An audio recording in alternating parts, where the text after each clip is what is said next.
Check, check, check. 1, 2, 3.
All right, give it another go. Check, check, check. 1, 2, 3.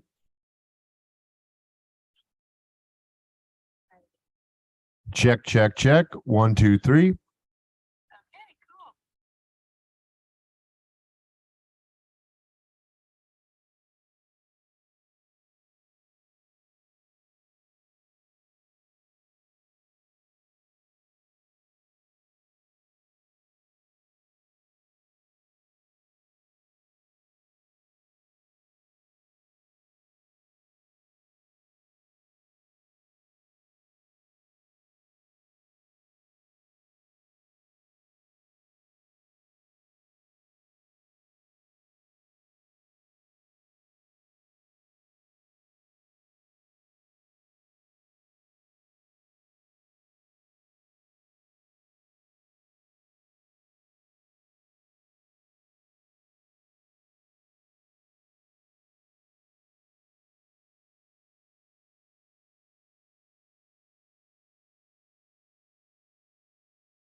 meeting to order, don't you? So do we wait on that for? No. This is the Board of Finance meeting. Right. Right. So You get to I call that can order. call that order. Yeah.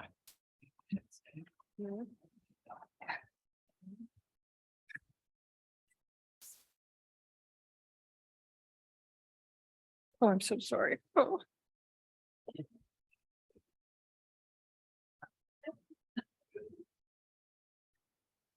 Good morning. I'd like to call to order this organizational meeting of the Monroe County Board of Finance. It is February 1st, 2023. And the first order of business is approval of the minutes for January 26th, 2022. Move approval. Second. All in favor of approval, please say aye. Aye.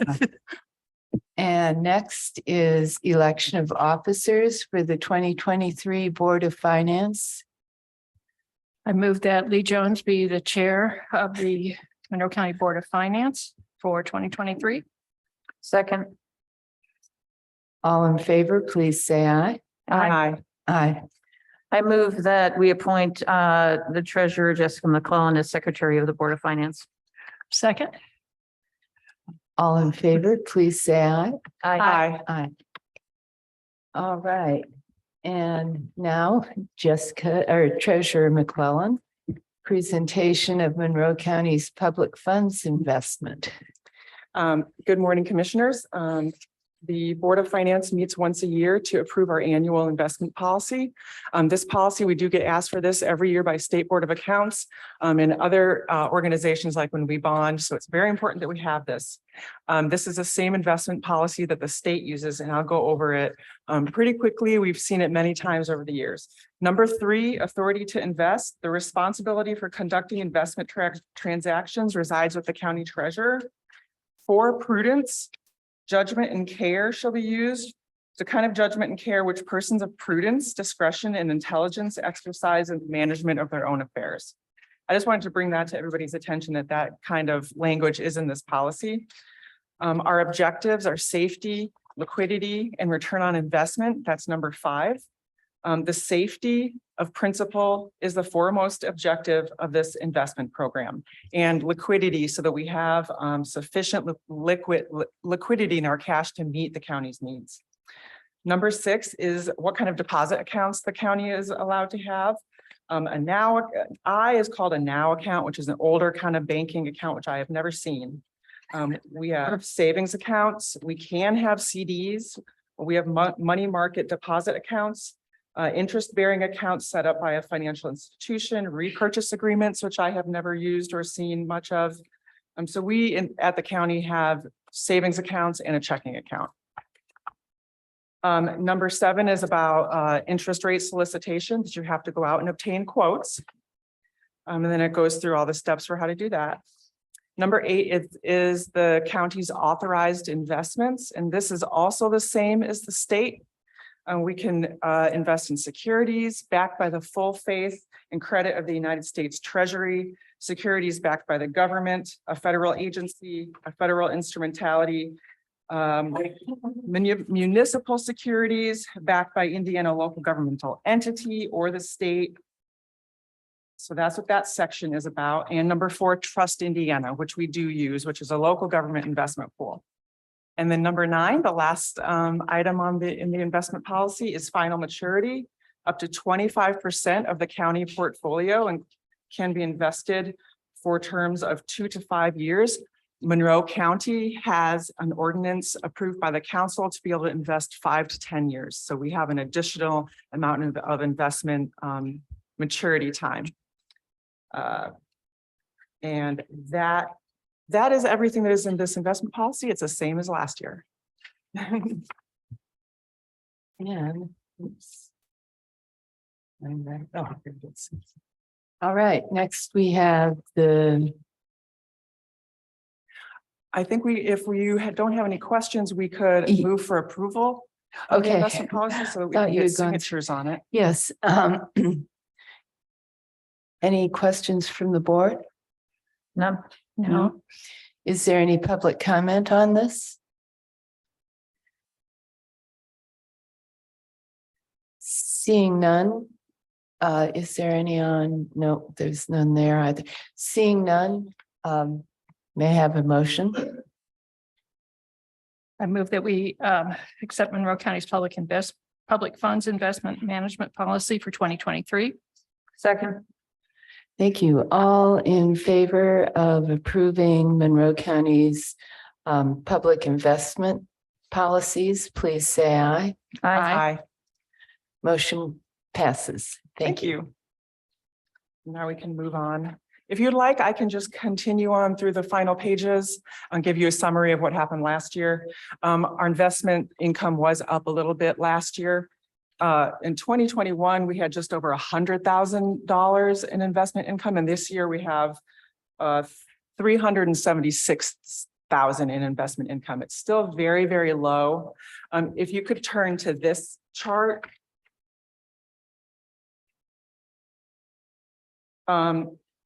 This chart is showing months, all of our interest-bearing accounts and by month. And if you can find June, starting in June, our interest began to pick up, and we will continue to see that throughout 2023.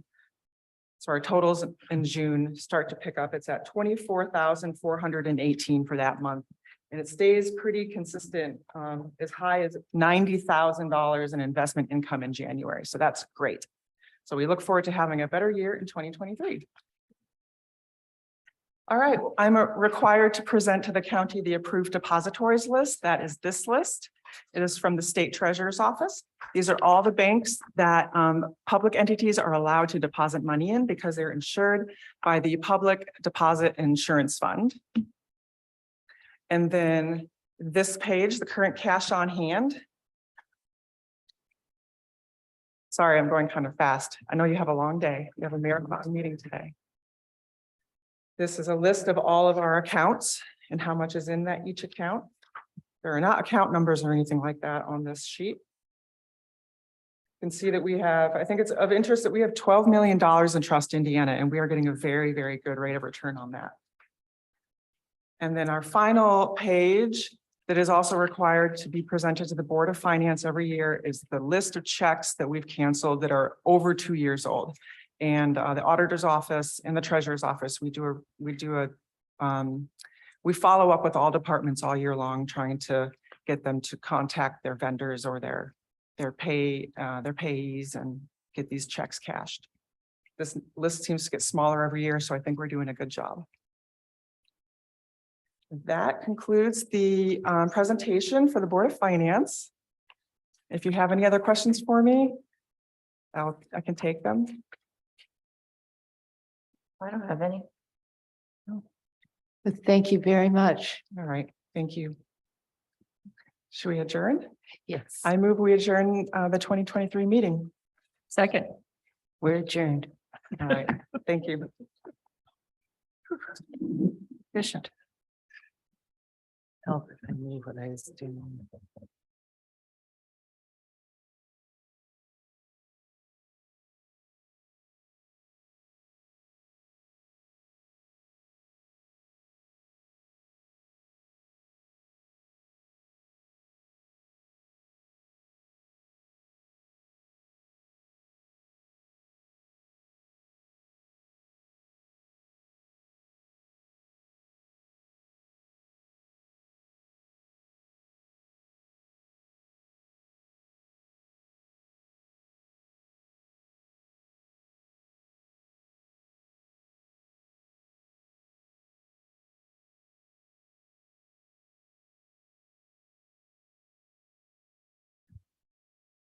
Okay. I want to call to order this February 1st meeting of the Monroe County Board of Commissioners. I'd like to note that all three commissioners are present here in the Nat U Hill Room. We'll start with our public statement. Today it's read by Commissioner Jones. We, the Monroe County Board of Commissioners, renew our commitment to welcome and protect the rights of all people regardless of age, race, color, creed, disability, sexual orientation, gender, gender identity, marital status, economic status, and national origin. And we affirm the right of every person to live peacefully and without fear. And we will fight and resist at every step discrimination and harmful policies, whatever their source.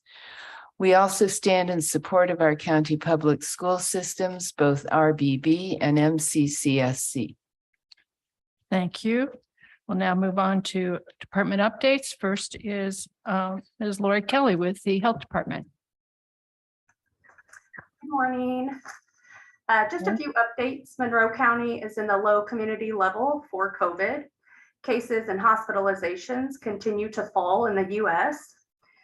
XBB 1.5 still remains to be the primary circulating variant.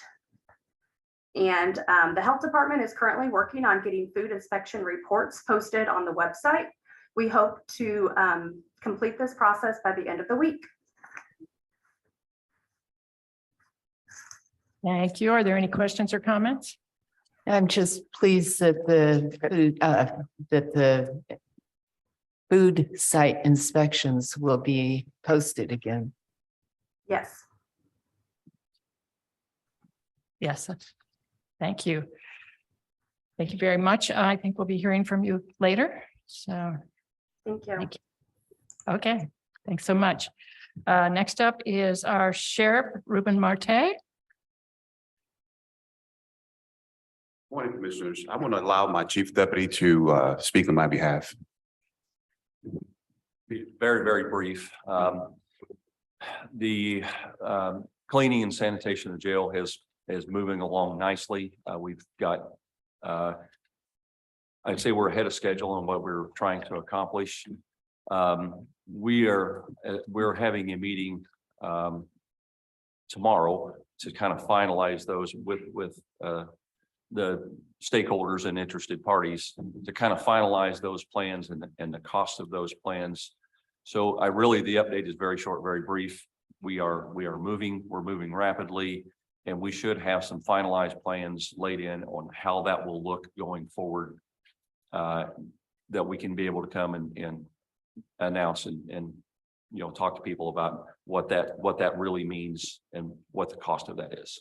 And I think when we do that, it's going to be, I think it's going to be pleasantly surprising for what we can accomplish, and how quickly we can accomplish it. And I think the cost of that there may have been some fears about the cost of that, and I think it's going to be a lot more palatable than most people think. So I'm not trying to be mystic here, but we just don't have all those numbers in. And I certainly don't want to get out over our skis here before we have this meeting tomorrow, if that makes sense to folks. So. Thank you. Any Okay. questions or comments, Commissioner Jones? Just very pleased that it's moving ahead quickly and well. Okay. Thank you Commissioner for your time. Collins? Thank you. I understand, just a second, Commander Parker, I understand that Cook has donated a $10,000 floor, is it a buffing machine? Would you explain that to people? Well, we went over there and we met with Cook. And we went through, they have a warehouse there, and there was a pretty good sized floor scrubbing machine that was just sitting there, and we looked at it and said, what's your plans with that? He goes, whatever your plans are with it. So yes, he donated that machine to us on the spot, and it is already in the jail being put to work. So it's, I mean, I think it's just a really good sign of how the community is recognizing that need and coming together, and we all put our resources together and we all work together. We all have a common goal to that, how quickly and efficiently and cost effectively we can get done what we need to get done. So I certainly want to thank right. the folks at Cook for that. yes, Makes a big yes, difference, they've for been sure. wonderful partners within hours of meeting with them. Yes. Thank you for bringing it up. Thank you very much. Are there any other departments that have a department update for us?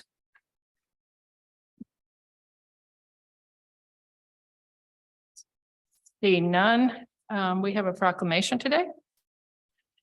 Yes, this is a proclamation for Black History Month. Whereas from the earliest days of our country, from soldiers fighting in the Revolutionary War to poet Amanda Gorman speaking at President Biden's inauguration, African Americans have strengthened our nation by leading reforms and breaking down barriers.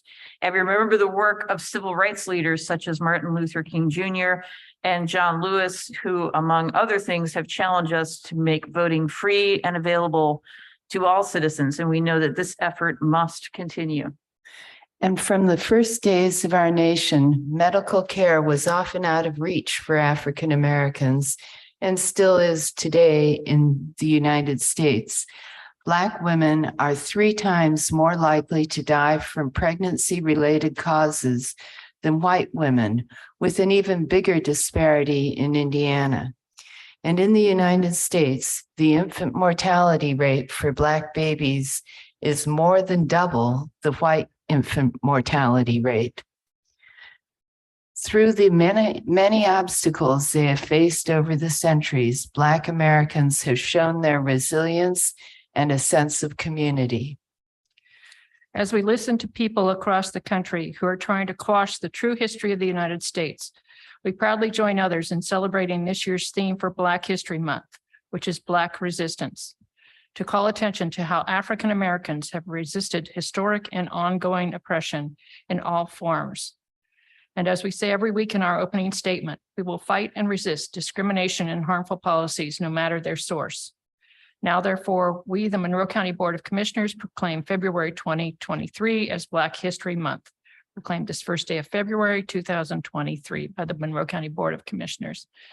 I'd also like to comment on the fact that the local paper has started a series, which is intriguing because today, for the first, as its first column, they acknowledged all the work that George Taliaferro did to help break down segregation in this community and in other parts of the United States.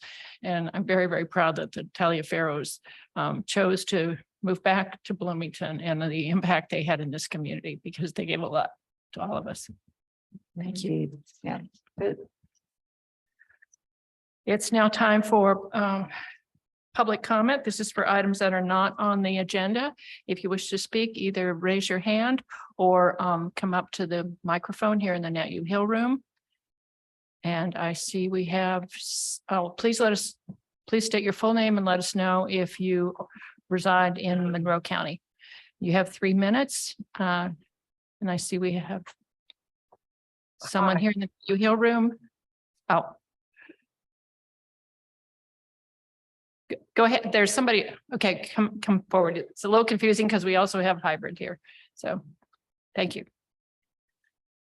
My comments overlap with an agenda item, but beyond that. And what is your name?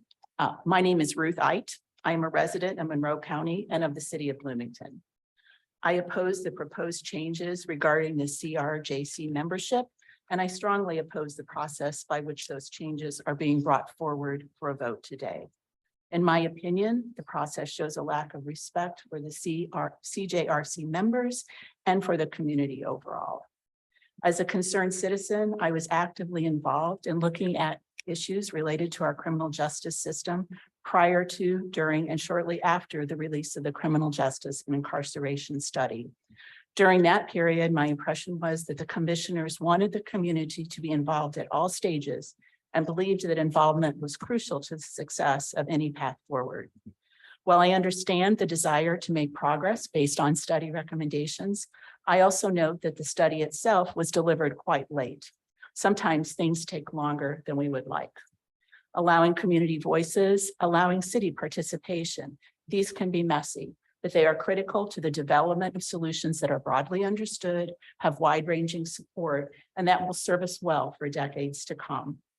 My sincere thanks to City Councilor Crossley in advocating for city representation on the CRJC. My sincere thanks to Sheriff Marte for letting the community know about the true condition of our current jail and for taking immediate steps to improve them. My sincere thanks to everyone who has been actively involved in making sure that many voices are heard on these important criminal justice issues. Commissioners, please don't be afraid of good conflict. Thank you. Thank you. And I'll remind people, this is for items that are not on our agenda. It's time for public comment.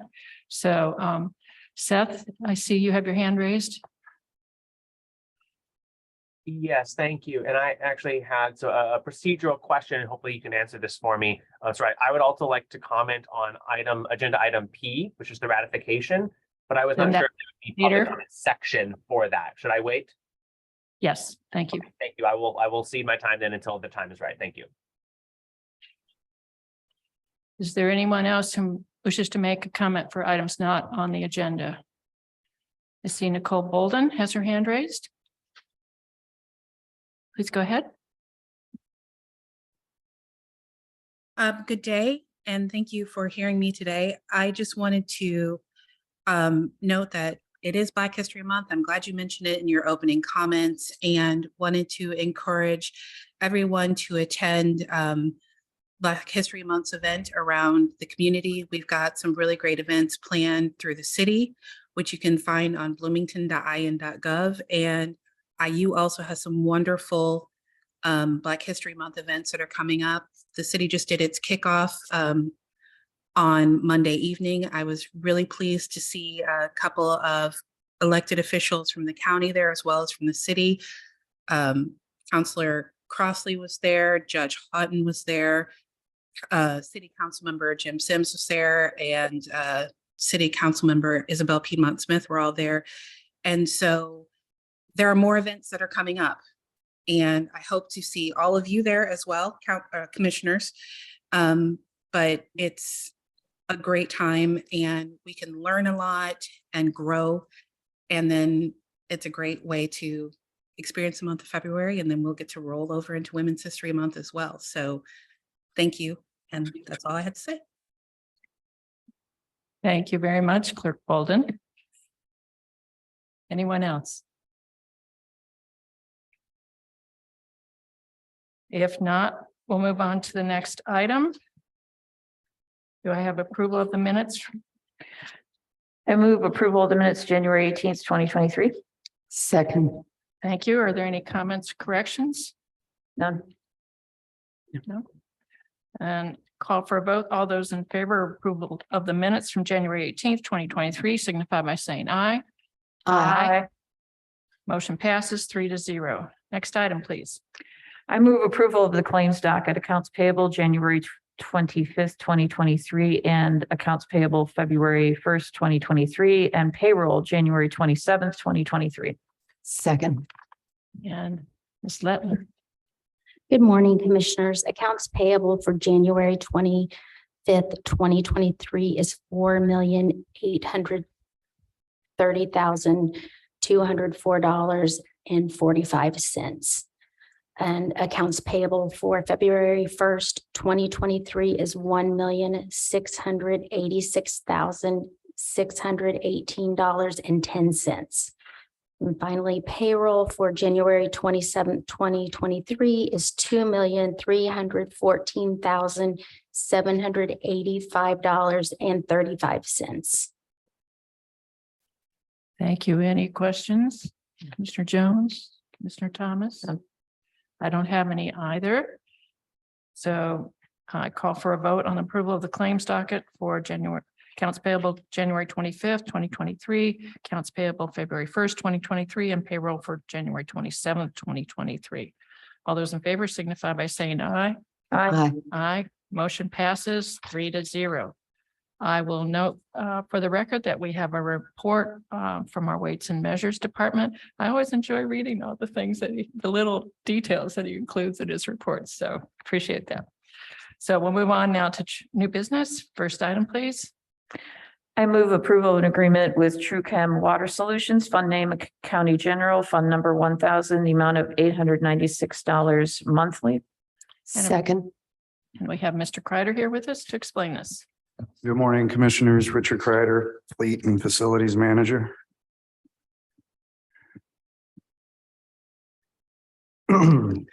This agreement provides for monthly water treatment of the cooling towers and loops at the following facilities: the courthouse, $100, Showers Building, $299, Justice Building, $497. These rates are monthly. The water treatments are necessary to protect the equipment from scale, corrosion, and bacterial contamination. Thank you very much. Are there any questions or comments? No, there. None. I don't have any either. It was all very straightforward in the packet, I think. I appreciate the fact that this is being done. It preserves buildings and pipes Yes, in a much better way. absolutely. The bacterial is big too. Okay. So all those in favor of approving the True Chem, public comment, sorry. Still getting used to this. Seeing none, call for a vote on True Chem Water Solutions Agreement. All those in favor signify by saying aye. Motion passes 3-0. Next item, please. I move approval of the agreement with Harold Fish Inc. for equipment maintenance and repair, fund name County General, fund number 1,000. In an amount of $155,645.27 over 3 years, plus additional charges per the contract. Second. Thank you. Again, Mr. Kreider. This agreement provides for preventative maintenance and service of air conditioning, heating, and water management equipment serving the following facilities: the historic courthouse, Showers Building, Justice Building, Curry, Fiskus, Johnson, Health, Youth Services Bureau, Highway Garage, the County Parking Garage, and the Emergency Operations Center. Also included in this agreement are the labor rates and additional fees for work outside of the preventative maintenance scope. Okay. Questions? None. Thank you. Again, I appreciate the fact that this is preventative work as well as maintenance. So all those in favor of approving the Harold Fish, public comment again. You need to just poke me, okay? All those in favor of approving the Harold Fish Inc. equipment maintenance and repair agreement signify by saying aye. Aye. Motion passes 3-0. Next item, please. I move approval of the Kirby Risk LED retrofit proposal, fund name County General, fund number 1,000, the amount of $2,610. Second. Thank you again, Mr. Kreider. This request is to approve the purchase of 15 LED retrofit packages from Kirby Risk in the amount of $2,610. The LED retrofits will replace the older high-intensity discharge lighting and the outdoor light poles at the Monroe County Highway Department. This work is necessary due to multiple fixtures burning out on the property and also the benefits of upgrading to LED lighting. Thank you. Questions, comments, Mr. Jones, Commissioner Thomas? Hopefully this will also help reduce some of the electricity costs out there. I believe it will. So that's good. Yes. Any public comment on this item? Seeing none, I call for a vote on the Kirby Risk LED retrofit proposal. All those in favor signify by saying aye. Aye. Motion passes 3-0. Next item. I move approval of a letter of agreement with Solid Waste Management Green Business, fund name County General, fund number 1,000, the amount of $1,600 per year. Second. Again, Mr. Kreider. All right, this agreement is with Monroe County Solid Waste Management Green Business. It's recycling pickup services for the following county buildings: the Curry Building, $800, 1 pickup per week; Community Corrections, $800, 1 pickup per week. Questions or comments? No, I don't. No, I'm just glad we're doing this. Thank you. I'm glad also that we're able to do this. And I noticed that this is in addition to what we approved last week for other county buildings. Yeah, absolutely. Right. So is there any public comment on this item? Seeing none, I call for a vote on letter of agreement with Solid Waste Management Green Business. All those in favor signify by saying aye. Aye. Motion passes 3-0. Next item. I move approval of an agreement with insulated roofing contractors for the Justice Building roofing recoat, fund name Cumulative Capital Development Fund, fund number 1138, in the amount of $129,777. Second. Mr. Kreider. Pursuant to property insurance claim 800627 is an agreement with insulated roofing contractors, IRC, to scan, clean, and coat the Justice Building roof. IRC will employ an infrared scanner to identify any areas of trapped moisture under the roof cap, power wash to the roof surface, and spray a new layer of Progressive Materials high solid silicone coating over the cap sheet in the amount of $129,777. The new coating material has a 5-year manufacturer's warranty. We do anticipate additional expenses after the infrared scan. Any areas with trapped moisture underneath the roof cap will be repaired at a unit cost of $15 per square foot per inch, but that amount is unknown at this time. Thank you. Questions or comments? Commissioner Jones, No, I don't. Commissioner Thomas? Can you provide a bit of clarity on $15 per square foot / per inch? Yes. So There's a thickness to it. there's a, Per inch. these roofs have different thicknesses. And think about a square foot, and if they have to dig down 2 inches of Gotcha. insulation that's wet, then you're 30, I Right. think, you know. Thank you. Yes, this is going to be quite an undertaking because we'll have to move the solar panels that are on the roof as well, right? Yes, we will. But this also addresses some of the things we heard about the recent CJRC meeting. We hope take care of that. Yeah, it does. There's multiple issues, you know, with the roof. There's some leaking going on we need to have addressed, and it kind of all stems back to this coating failure. Thank you. Is there any public comment on this item? Seeing none, all those in favor of approving the insulated roofing contractors Justice Building roofing recode agreement signify by saying aye. Aye. Motion passes 3-0. Next item. I move approval of the agreement with Solar Energy Solutions for Justice Building solar panel removal and reinstallation, fund name cumulative capital, fund number 1138, in the amount of $63,750. Second. Thank you. Getting tired of standing there, Mr. Crowder? I'm all right. Pursuant to property insurance claim number 800627 is an agreement with Solar Energy Solutions in the amount of $63,750 to shut down, remove, and stage the solar panels on another section of the roof until the new roof coating is applied. The panels will then be returned and installed in their original location. Thank you. Comments or questions? No, I'm glad that this is getting done.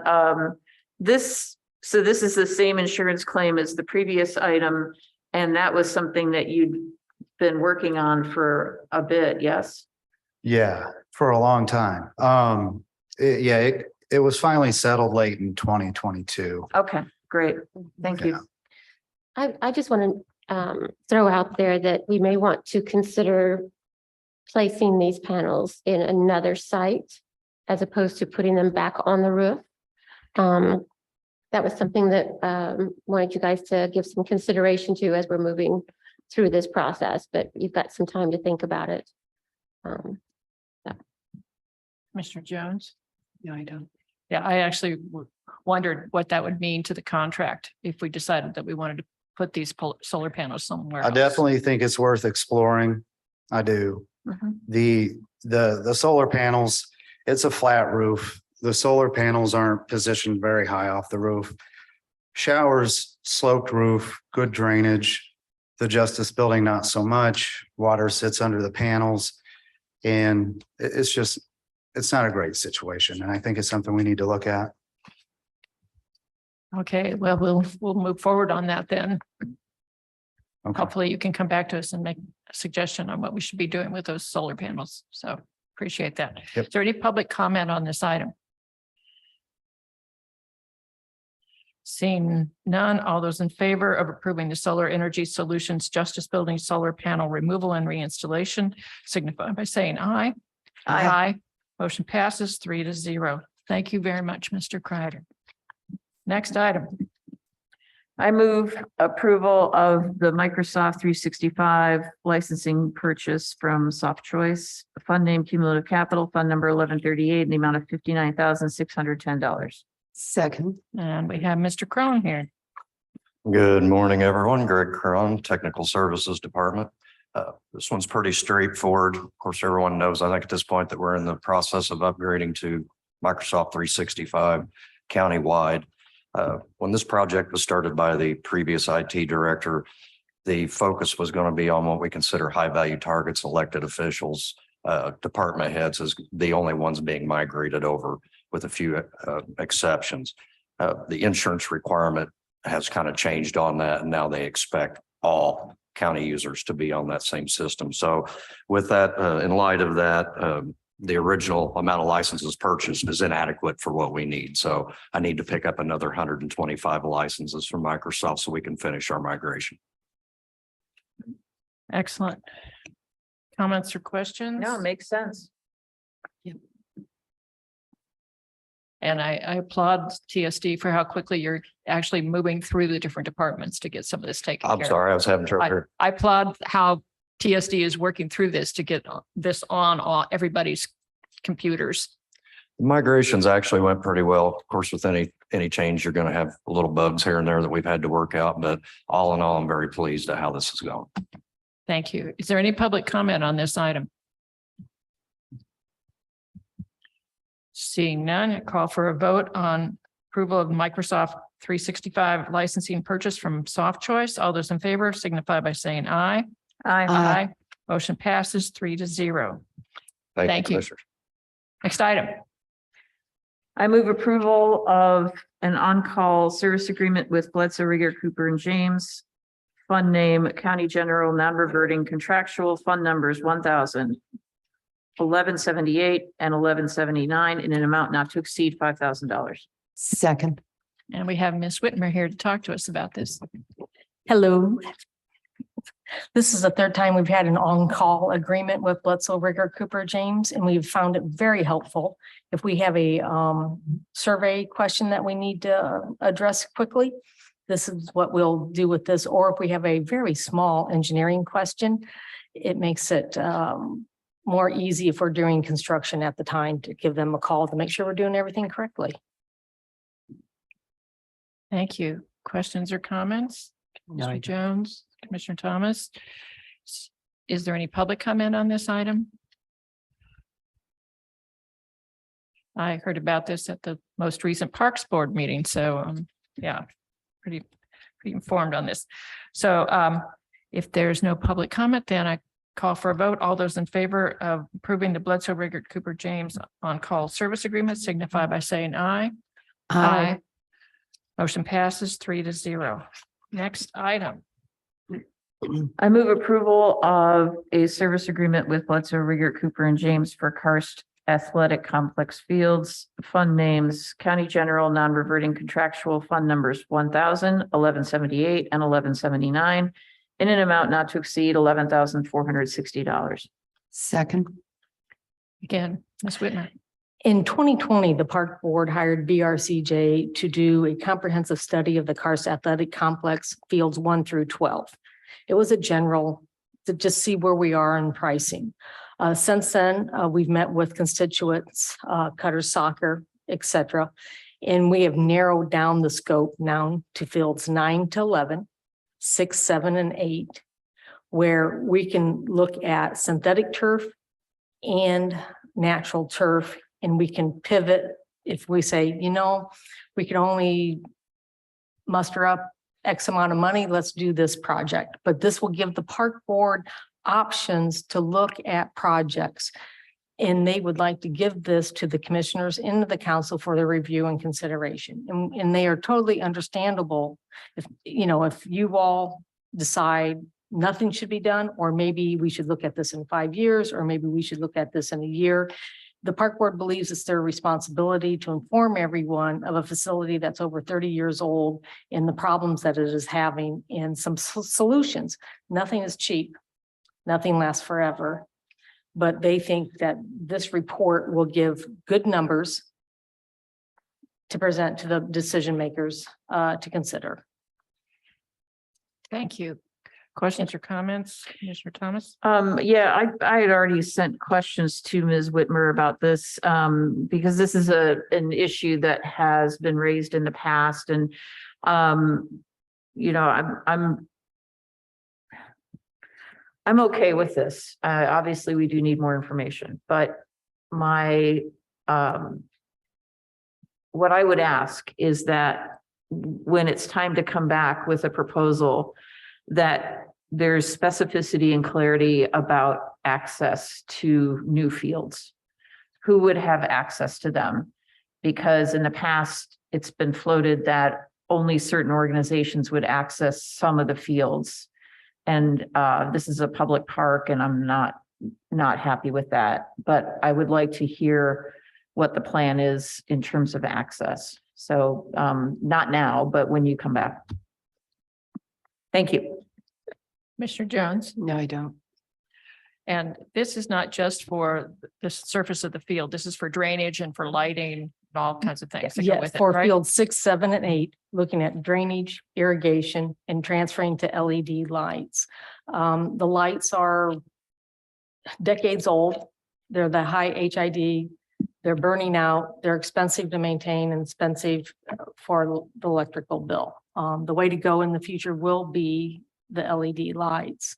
So we're going to get options, you know, and plus Bledsoe Rigger Cooper James will recommend what should be done as a group to be more efficient. As in, if you do drainage, you need to do irrigation at the same time because you're cutting the field up. It'll be down for the same amount of time and that you shouldn't do it twice. It'll just cost you twice as much. So we will have efficiency, you know, broken into this report and to give options and choices. Thank you. Is there any public comment on this item? Seeing none, I call for a vote on the Bledsoe Rigger Cooper James Service Agreement for the Karst Athletic Complex Fields. All those in favor signify by saying aye. Aye. Motion passes 3-0. Thank you, Ms. Whitmer. Next item. I move approval of an on-call service agreement with Cassidy Electrical Contractors, Inc. Fund names County General Non-Reverting Contractual, fund numbers 1,01178 and 1179, not to exceed $20,000. Second. Again, Ms. Whitmer. And this has happened before. 2 weeks before our largest tournament, we had light poles go down. We had systems go down. We had to call Cassidy because of we believe the only one in the community that has the proper skills to fix the lights. And basically they dropped everything and came and helped us. This gives us, if this happens again, we have enough funds to take care of any major problems. The largest bill we've ever had on the lights were about $12,000. And that was a catastrophic problem, but it always seems to happen a week before a tournament. And this is also for any other small projects that we may have. If we don't need them, we won't spend any money. And you have to bring in a big lift truck too. Commissioner Thomas, any questions or comments? Commissioner Jones? No, I don't. Is there any public comment on this?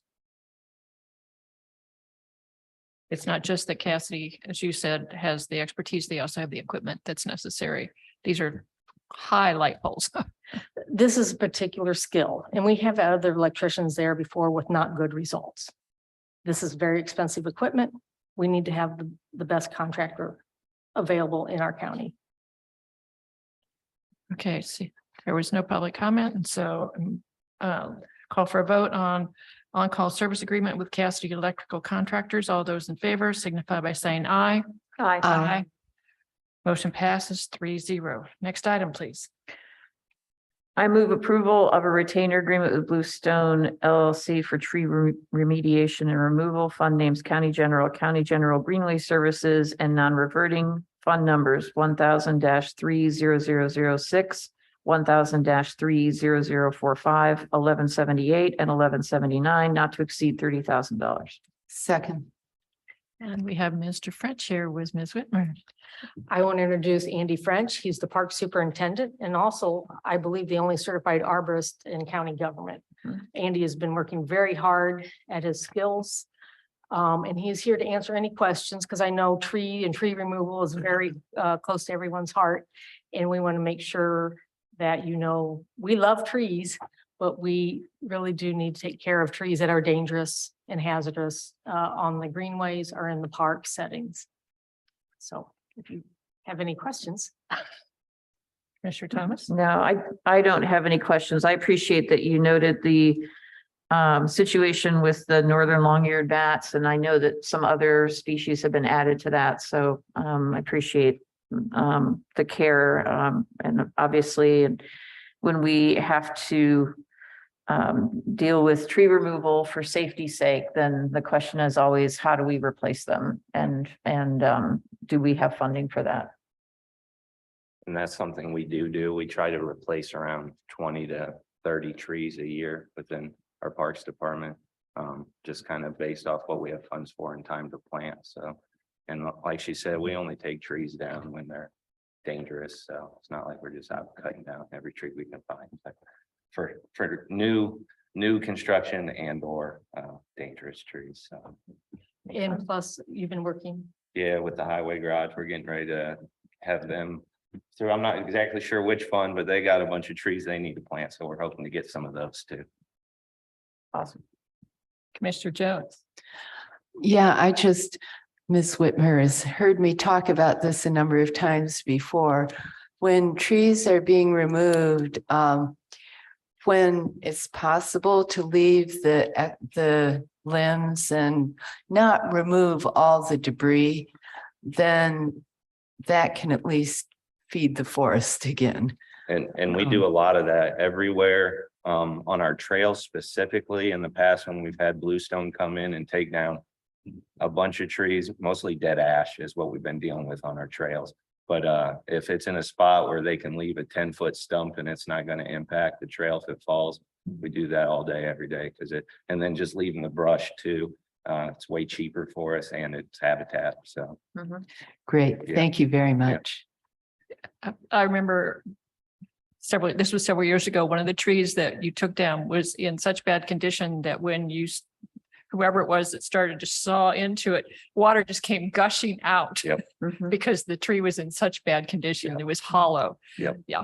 And so I know that you don't do these things haphazardly. I know there's a lot of care and planning that goes into each of this. And I also want the public to know that the Parks Department actually has software where you keep track of every tree, basically. We had Davy Resource Group a couple of years ago come in through funds from the Parks Department and a grant through the state and do a tree inventory of all our trails around our shelters and a couple internal trails throughout the parks and just get the high risk trees. And so that's what the main thing we use our software for is keeping track of all our bad trees. So then when we have Bluestone come in, we can literally just give them the numbers of every tree that's on our software. They can pull it up on the computer and pinpoint with GPS coordinates where exactly the tree is they need to take down. It's called Tree Keeper. It's the name of the software, and it's Davy Resource Group's own software. But it works real well for that. And Thank Amy you. Thompson, Purdue University Extension agent, recommended Davy Resource in this particular software as the best we have in the state of Indiana. Yeah. Well, I certainly applaud all the efforts on the trails. I've one time when I was walking at the Karst Farm Greenway, I actually saw some of the pieces that are left there. Yep. And so appreciate that. Is there any public comment on this item?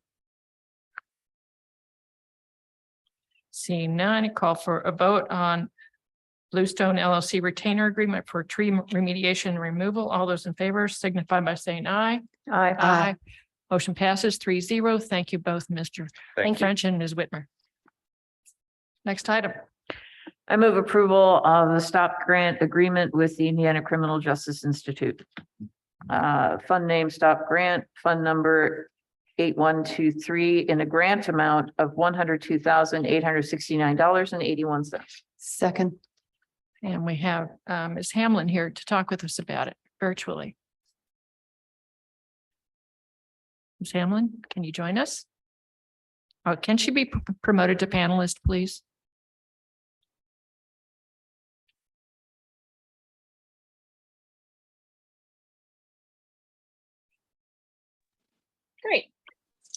I've been promoted. Good morning, Commissioners. This is a request for approval and signature of the grant agreement with Indiana Criminal Justice Institute for our STOP grant funding. It covers dates 10/1 of 2022 to 9/30 of 2023. The STOP grant funds 50% of the salary, FICA and PERF for a sex crime deputy prosecutor and a domestic violence deputy prosecutor. These two deputy prosecutors, in conjunction with the sex crime and domestic violence victim assistants and a part-time investigative assistant, make up the special victims unit within the Office of the Prosecutor. The goal of the SVU is to more efficiently focus resources, training, and staff on crimes of violence against women. I'm happy to take any questions. No Mr. questions. Thomas? Glad we do this. Mr. Jones? I agree. I'm very glad we do it. And when I was reading through all the detail on this, I was just appalled at the low percentage of rapists that are prosecuted. So I really appreciate this because I know that this is one of the ways that you work with victims and that trauma can be very severe for people. So very. Yes, and there's a lot of training for law enforcement wrapped up in this as well, on interviewing and, keeping victims on board. Thank you. Is there any public comment on this item? Sorry, I get a little emotional about some of these things. So anyway, seeing none, I call for a vote on the Stop Violence Against Women grant program. All those in favor signify by saying aye. Aye. Motion passes 3-0. Thank you, Ms. Thank Hamlin. you. Next item. Move approval of the Surveyor Review Board reappointments. Second. And I believe we have Mr. Enright Randolph here to speak with us. Yes, hi. Actually was hoping to be in person, but I kind of from one meeting to the next meeting and had to just jump on here. So sorry I wasn't able to join you in person. I'm just looking to reappoint. I do now kind of think I should have added another step to this because Todd Boardman and Eric Deckard are residents of Monroe County. And last time we appointed Rachel Ozer and reappointed her, we asked for approval to waive the what is it? I can't think of the exact code, but basically uniformity of boards and commission, because Miss Ozer does not live in Monroe County, and that was something that the Board of Commissioners had approved last go around. I'm not sure if Mr. Schilling can help us with that exact waiver. I do have previous commissioner requests I can look up real quickly. That would be helpful.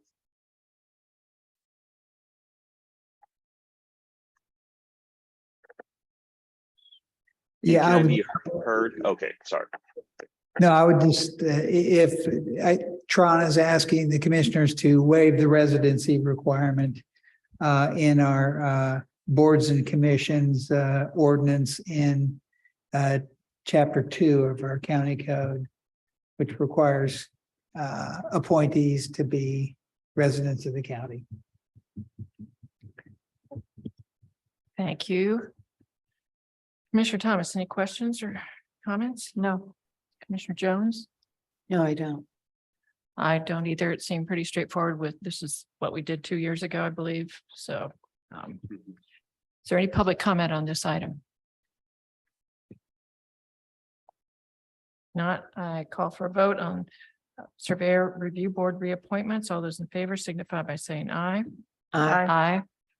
Motion passes 3-0. Next item, please. I move approval of ratification of Ozer Surveying and Mapping LLC service agreement, fund name Surveyor's Corner perpetuation, fund number 1202 in amount not to exceed 24,000. Second. So this is a complete oversight on my behalf. we had looked at this last year, and I had worked with legal of creating kind of a template of sorts, which then identify the exhibits that really outline the scope of work. And kind of through this process, I had not updated the template from the prior use of it. So it had the wrong name indicated on the first 2 pages. What is in your packet is a corrected version. So I just thought this would be the more formal process of kind of correcting that mistake that or oversight. Also, I will just say, as this was introduced, it did indicate the right person on the agenda request. We did approve it verbally with the right person, and the exhibits did have the right name on it. So it was an oversight of not updating the template to reflect the right person. Questions or comments, Commissioner Thomas? Mr. Jones? So this is not an additional cost to the county. This is just ratification of something that we've already reviewed. Correct. The work is ongoing, so we haven't paid it out, but this was all approved and budgeted in 2022 and encumbered into 2023. So yes, it doesn't have any impact on what we are currently obligated for. Thank you. Is there any public comment on this item? Seeing none, call for a vote on ratification of Oser Surveying and Mapping LLC service agreement. All those in favor signify by saying aye. Aye. Motion passes 3-0. Thank you. Thank you so much. Next item. I move approval of ratification of ordinance 2023-03, amendment to Monroe County Code, Chapter 230 for the Women's Commission. Second. And I don't believe Ms. Yeah, Turner King is here. So Mr. Schilling? Yeah, Molly Turner King is in a final pretrial for a jury trial right now. I believe this ordinance changes the voting membership of the Women's Commission slightly. Previously, there were 3 members appointed by the commissioners, citizen members, 2 citizen members appointed by the council, then a member who was a board of commissioner or a designee of the board of commissioners, and a member who is a council member or a designee of the council member. All 7 of those members had votes. Under this amendment, only it increases the citizen memberships by 1 each. So there'll be 7 citizen memberships who will be voting memberships. The 2 members representing the council and the commissioners or their designees will be ex officio members. Thank you. Comments, questions? Oh, you made it. Hi. You did a really good job. Good morning. Hi, how are you? So the Women's Commission Amendment was an amendment that was adopted at the meeting, not the last meeting that we were at. And it changed, I'm not looking at it. It changed the composition to the fact that it was going to be, although 9 people, 7 voting members, because 2 members would be ex officio. When the commissioners adopted the ordinance, we did not include in the language that it would be 7 voting members. So the thing that I would like to point out is that in the version, I believe that was provided to you, it does add the word voting after the 7 members. Thank you. So this actually helps with some of the quorum issues that this group was having. Yes. Appreciate that. Now, Commissioner Thomas. No questions. Thank you for working on this. Thank you for being here. Mr. Jones. No. Is there any public comment on this? I certainly appreciate the clarification. Seeing no public comment, I call for a vote on ratification of ordinance 2023-03, an amendment to Monroe County Code, Chapter 230. All those in favor signify by saying aye. Aye. Aye. Motion passes 3-0. Thank you for taking time away from your prep. Thank you. Next item. I move approval of ratification of amended ordinance 2023-04, which is an amendment to Monroe County Code, Chapter 457, Monroe County Community Justice Response Committee. Second. And Mr. Schilling. Actually, I'm going to take this one. Okay.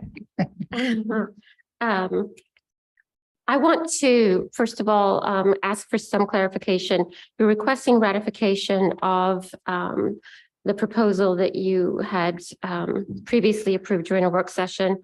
Since that time, there's been conversation with the presiding judge who has made the specific request that the judges be at the number of 2, and has also requested that probation not be part of the committee or the commission because they work for the Board of Judges, and it puts it's redundant. And as per the presiding judge request, there is and is included in our packet today. There is the agreement that shows that this committee would be reduced to actually 12 members. There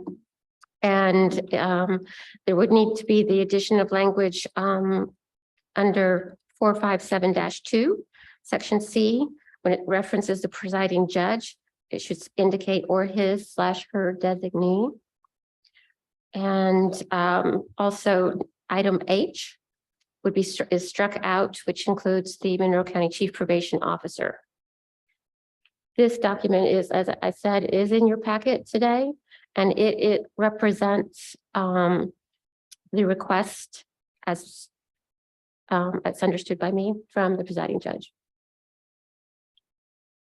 Thank you very much. So this is an amended version of what we had ratified at our last meeting. So Commissioner Thomas, any comments or questions? No, I think I do want to highlight something that Ms. Purdy alluded to, and that's the fact that the presiding judge has supported 2 judges being on this committee and has asked to exclude probation, and we're honoring her request. Commissioner Jones? No, I don't. I would like to have one small change that I thought was in here, and then I guess I missed it when I went to sleep. On item C, the 2 members shall be chosen by the Monroe County Board of Judges from its membership, with one being the presiding judge or his or her designee. So that language is not currently in there. So I'd like to propose an amendment so that item C would read. Here's my question, just before you make an amendment. It says each member shall serve at the pleasure of the appointing body or official, while each member may appoint a proxy if necessary. So, and that applies to all the members that are listed, and that would include the presiding judge. As it was explained to me, a proxy is sometimes a little different than a designee. And I don't know the legal ramifications of any of that. If it helps, I did read that into when I was making the reference to this separate ordinance. I did indicate that we would need to add the language after presiding judge's item C or his/her designee. So it's on the record. If you approve that, I think that you're in good shape, but I could be wrong. Mr. Schilling can certainly advise as to that.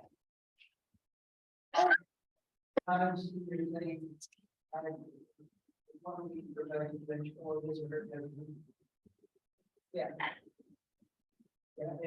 If that's what you want. Yes, yes. And that was discussed with the presiding judge. It has her approval. So I'll go ahead and make a motion to amend this ordinance as it stands to add the words at the end of item 4572-2C or his or her designee. Second. Thank you. Is there any other discussion on this amendment? I see Seth has his hand raised. Is this about the amendment? It is about the ratification of the ordinance in a whole, not just the specific item that you just added, the or designee. Okay, and I see Ms. Piedmont Smith has her hand raised. Is this about the amendment?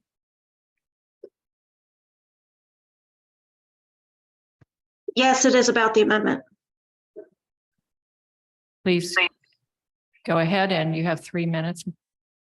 Oh, I just wanted to encourage you to use the pronoun there instead of his/her, because that's more inclusive. Thank you. Is there any reaction to that? No, it's just following our typical protocol. I don't know if everyone heard that, but Commissioner Thomas said this just following our typical protocol. It's not meant to exclude anyone.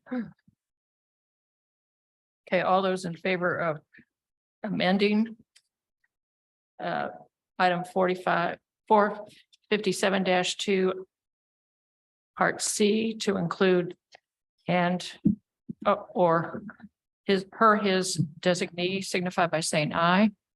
Aye. The amendment passes 3-0. And now on to the remainder of the item. Commissioner Thomas or Commissioner Jones, any comments? Anything, any other clarification, Ms. Purdy? I don't believe so. Okay, and I see we have a comment from Seth. Please state your full name and whether or not you're a resident of Monroe County. Hi, good morning. Yeah, my name is Seth Muchler, and so hold on 1 second. I'm trying to get my screen. I can only see my own name. I guess I can't see you at the same time, but that's okay. So my name is Seth Muchler. I am a resident of Monroe County, and yeah, as some of you may have got to know me over the last number of meetings, I usually come with sort of a thought out and prepared sort of comment, but I'm just sort of going off the cuff here today. I just sort of feel like these decisions, from my perspective, are being made from a very top-down sort of approach. And I understand you as the commissioners have the authority to make changes to this committee and to this advisory group. But I just think about the ways in which in my personal and professional life, if I was serving on a group and if I had concerns about the way that group was moving, I'm going to hear from you that you were concerned about the pace at which it is going, and you were concerned that you were worried it is being bogged down by bureaucracy of having too large of a group, even though we're only netting, reducing by 2 members with these changes. I mean, if I was in that situation, I would go to the people with who I work and say, okay, here are my concerns. Let's talk about them. And let's, as a group, as a collaborative organization, figure out the best way forward. And unfortunately, I just don't see that happening. What I see happening is you've identified a problem, which I'm not even going to say whether I think it is or is not a problem. I don't know. I haven't really thought, you know, I guess I'm mostly just responding to the way it's being handled. I haven't even had an opportunity to think about the legitimacy of your claims, because I just don't like the protocol in which it's being done, if that makes sense. And so, I mean, what I would hope that you would do today is to put a stay on ratifying this amendment until the next CJRC meeting with the existing members of that committee and saying, hey, here's what we are thinking. Here's our concerns. Here's our thoughts. Let's talk about it. And then come to a decision together. And I'd imagine that, I know I would feel more comfortable with that. I imagine the committee would feel more comfortable with that. I imagine you get a lot more buy-in from that committee and from the public by doing so. So it's also, and I feel like your best interest, if I be as bold to state that, like it's in your best interest to involve the committee on decisions of committee membership. Again, I know you have the authority, but just it seems like a good idea to me, and I don't know how you feel, but it just seems like a good idea to ask them, say, what do you think? So that is what I have to say. I also want to really quickly give thanks to Council Member Piedmont Smith. I also like the idea of using gender neutral pronouns. I understand that it's against protocol, standard protocol, but I just want to second that motion from Council Member Piedmont Smith. So thank you for your time, and I will cede the rest of my time. Thank you, Mr. Muchler. I see we have also Natalia Galvin with us. Please go ahead. Hello, my name is Natalia Galvin. I am a resident of Monroe County. I'm here to express my extreme disappointment with the removal of the judicial voices, the removal of the health department voices, and what's not on here, the refusal to add city voices to the composition of the CGRC. I believe it is incongruent to see Commissioner President Giffen celebrating Indiana Public Health at the State House last week, and Commissioner Thomas serve on the Community Voices for Health Advisory Board, yet call for the removal of a Department of Health voice on the CAJRC today. Furthermore, community organizations, electeds, and residents have been calling for the addition of city council and administration voices at the CGRC table for months. We have reached out to commissioners in meetings, private discussions, etc. By excluding city council and administrative appointments, residents are being cheated out of land opportunities, transit conversations, and more. Just last week at the city council meeting, it was suggested that land might be available at Hopewell.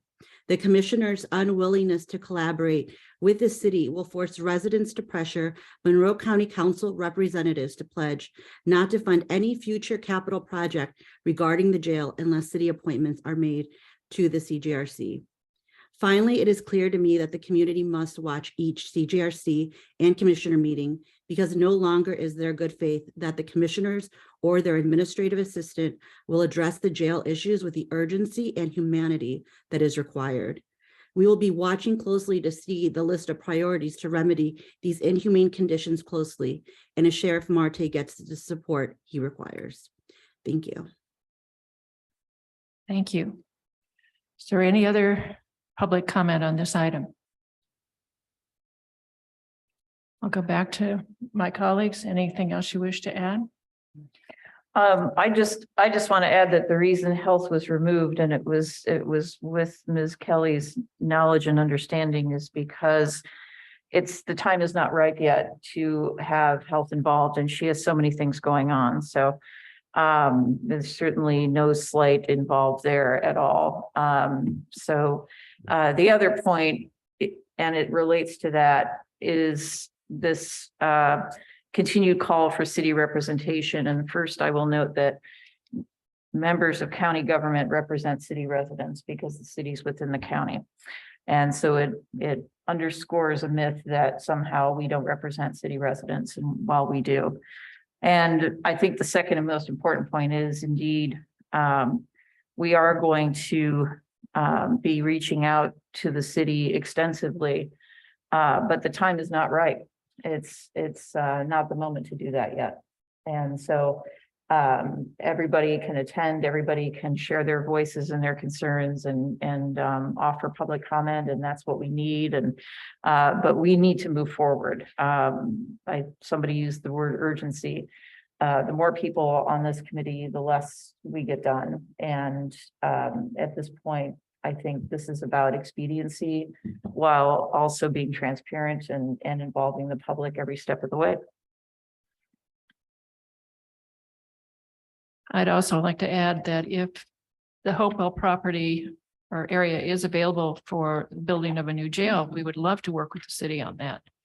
We're not excluding them from that kind of discussion, but we've heard no one coming forward on that item, even though it has been raised publicly. So is there anything else? If not, I call for vote on the ratification of amended ordinance 2023-04, which is amendment to Monroe County Code, Chapter 457 on the Monroe County Community Justice Response Committee. All those in favor signify by saying aye. Aye. Aye. Motion passes 3-0. Thank you.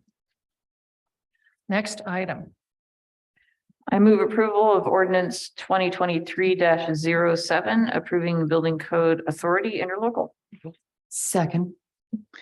Schilling. Thank you. This is the annual housekeeping matter of extending our building interlocal with the city of Bloomington. And since 1996, the county offices have been providing building inspections countywide, including the incorporated areas of Bloomington. And our building department works with hand before issuing any permits within the city pursuant to this agreement. So this would extend the agreement, that arrangement, until January 1st of 2024. Thank you very much. Any comments or questions, Commissioner Thomas? None? Commissioner Jones? No, I don't. I'll just point out that this is one of a couple of different interlocal agreements we have with the city. So we do work with them at times. Comments or questions from the public? Seeing none, call for a vote on ordinance 2023-07, approving the Building Code Authority interlocal. All those in favor signify by saying aye. Aye. Motion passes 3-0. Next item. Move approval of an agreement with Financial Solutions Group for continuing disclosure. Fund name and fund number to be determined, the amount not to exceed $5,000. Second. Thank you, Mr. Schilling. Thank you very much. And this is a federal law requirement, this continuing disclosure. Whenever we sell bonds which are municipal securities, we have to do an official statement which outlines the financial health of the county, so that the people purchasing the bonds can have a good idea of whether they're going to get paid back, their interest is going to be paid and so forth. So after the bonds are sold, in the past, it was very difficult for people who would then try to sell the bonds to someone else to find out whether it was a good investment or not, because they didn't have access to the financial records of the county. So they came up with a plan where every year issuers would have to file their financial statements and other information with what was known as a nationally recognized municipal securities information repository, or NERMSR. And there were about 4 or 5 of them in the country. We had to assemble large packages of material and ship them off. Then in 2009, they changed the law and pulled it all under the SEC. And so now we just have to send one package to the Municipal Securities Rulemaking Board, and they pop it on their website so everybody can access it. So anybody that wants to buy a Monroe County bond in the future will know what the financial condition of the county is. So this is something that we've paid Financial Solutions Group to do for years and years for us, and this is sort of a renewal of that arrangement. Yeah. Thank you for that explanation. Comments or questions from my colleagues? No, that was awesome. Thank you. You did it without notes. That's impressive. Is there any public comment on this item? If not, call for a vote on Financial Solutions Group continuing disclosure. All those in favor signify by saying aye. Aye. Aye. Motion passes 3-0. Next item, please. I move for approval of an agreement with Financial Solutions Group for the TIF annual reports, and the amount not to exceed $15,000. Second.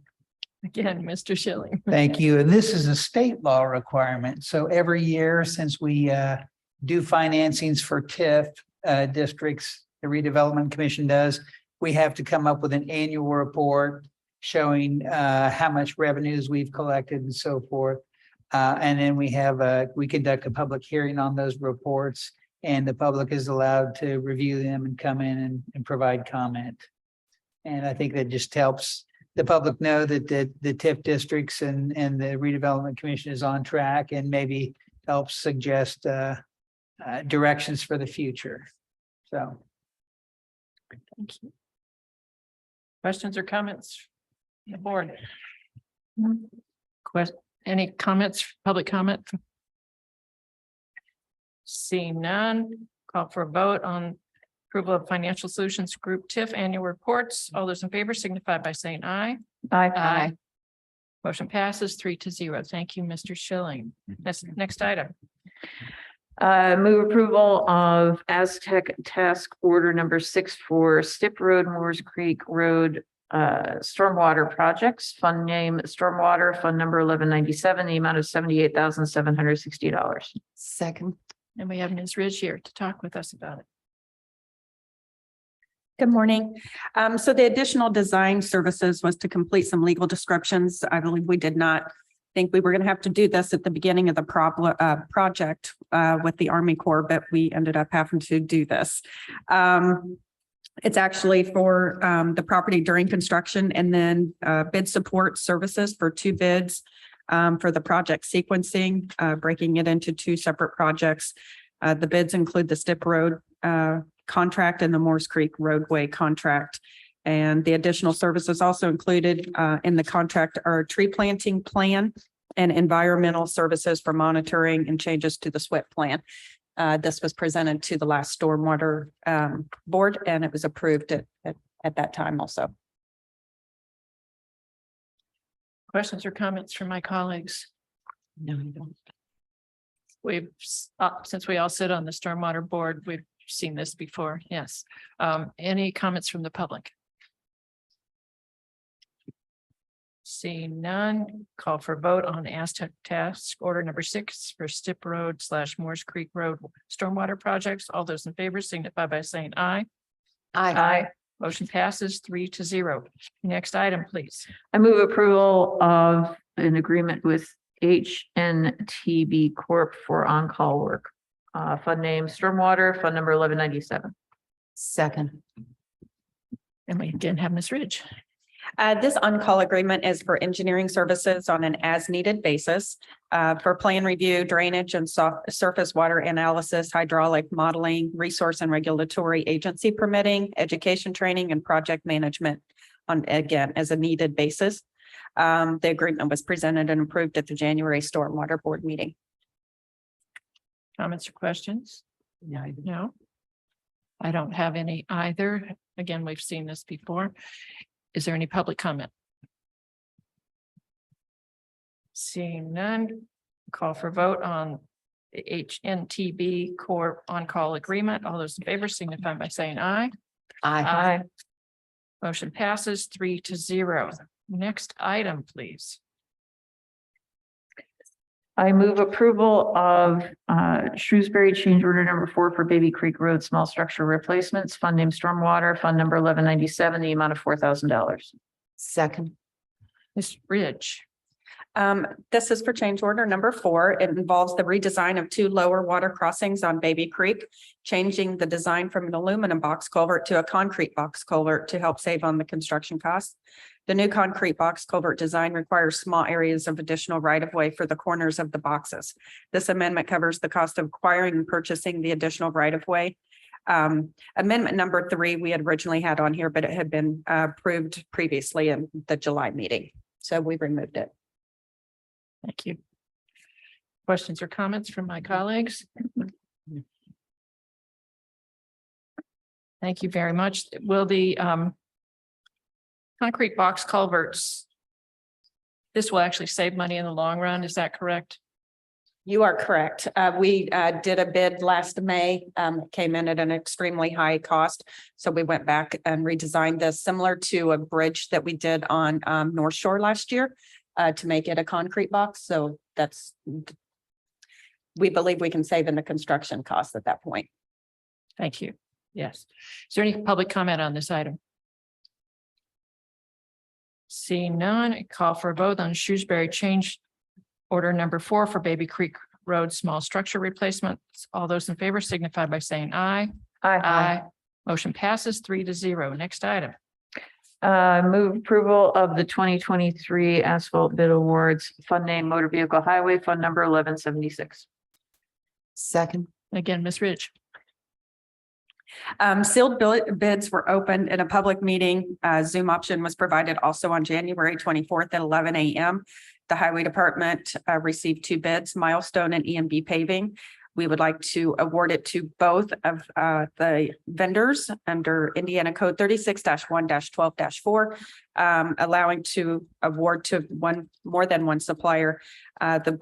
At that time, we will use the most closest and most cost-effective supplier in relation to the location of the project and material availability. Thank you very much. Comments or questions? Commissioner Jones, Commissioner Thomas? We've seen things like this before. I really appreciate the fact that you kind of say, okay, if you operate in the northern part of the county, that's who we work with for the things that we're working on in the northern part. And I appreciate that a lot. Saves money, saves time, I'm sure, as well, in terms of their travel.